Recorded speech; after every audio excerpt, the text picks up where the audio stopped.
Hello and welcome along to Cricbuzz Comm Box at the 35th over mark in South Africa's innings. They were put into bat first by India, and at the 35th over mark, things are not looking very nice for India. There are 212 for 3. Quinton de Kock yet another century. We've got Harsha Bhogle to wrap it all up with us. Harsha, what's happened in the interim? We were here at the 15th over mark with DK, and now? What would India do Yeah. without a Cricbuzz Comm Box? They tried all their bowlers, and we finally unleashed the power of the Cricbuzz Comm Box. And the Kock has gone for 124 with India's best bowler.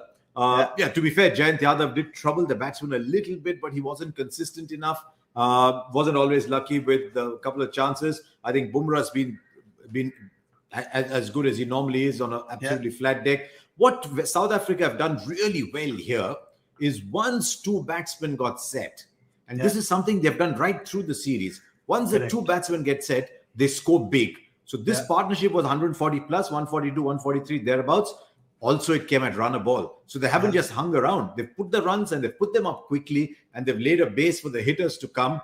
And if they can continue this way, with 214, they should be looking to go comfortably beyond 300. Yes, and that wicket, I mean, I was just giving my opening link. I didn't realize you were trying to hint at that wicket for me. But how does this change things now, Harsha? I mean, Quinton de Kock looked in great form, looked in great touch. He's given them the platform. It's all of it just points towards an explosion towards the end of the innings for South Africa. Got to get the other set batsmen out.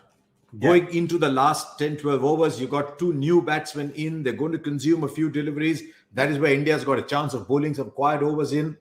But if Rassie is in, and I've been very, very impressed with how busy he is as a player. If Rassie van der Dussen is in, he'll give David Miller the time he needs. If Miller can tee off, then you might be looking at something in excess of 300. Peklukwayo can have a go. Pretorius can have a go.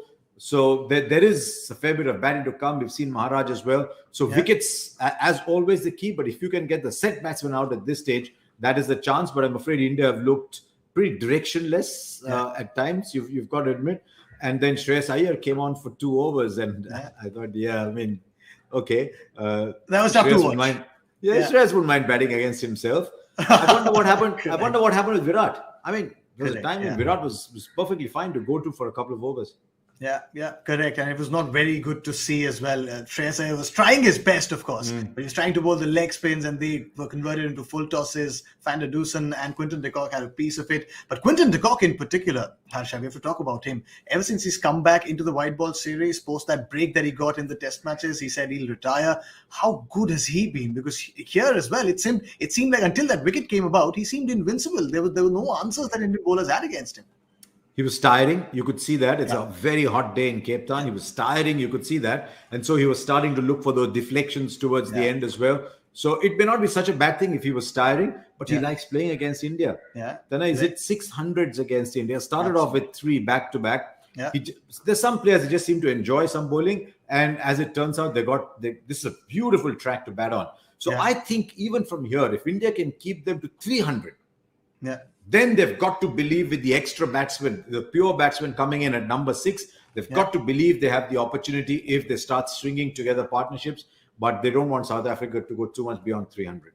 Correct. But if you look at the bowling analysis again and you see the economy rates there, Harsha, it seems really difficult for them right now, because if you look at all of those bowling analysis, they've all conceded over 5 runs per over. And with the stage set like it is for South Africa, the batters to come, David Miller, there's Rassie van der Dussen who's set. It will be a tough task for Indian bowlers to stop them at anything short of 330 or 300 for that matter. Just looking at one other thing, 8 and 5, 13 into 15. Of the last 14 overs, he's got to get 5 between Yadav, Chahal and Shreyas. So he's got to get Chahal to bowl a little bit and then get Chahal back when he's got the extra fielder outside the circle. He's now got a left-hander in, which doesn't help, but he'll have the extra fielder in. So he'll probably go Chahal up 41, 43, thereabouts. But he's got to get 5 overs out of Chahal, Yadav and not Shreyas, Chahal and Yadav. Yeah, correct. Absolutely. It's going to be interesting viewing how KL Rahul goes about his captaincy. He's, of course, got some math to do there as well. South African batters have no math to do. They just have to go out there, press on the accelerator. They've got the stage set. How will they fare? We'll, of course, come back in the innings break with Cricbuzz Live. That's all that we have for you on this installment of Cricbuzz Comm Box. Thank you so much for joining us, Harsha. We did bring about that breakthrough, didn't we? Thank you so much for watching.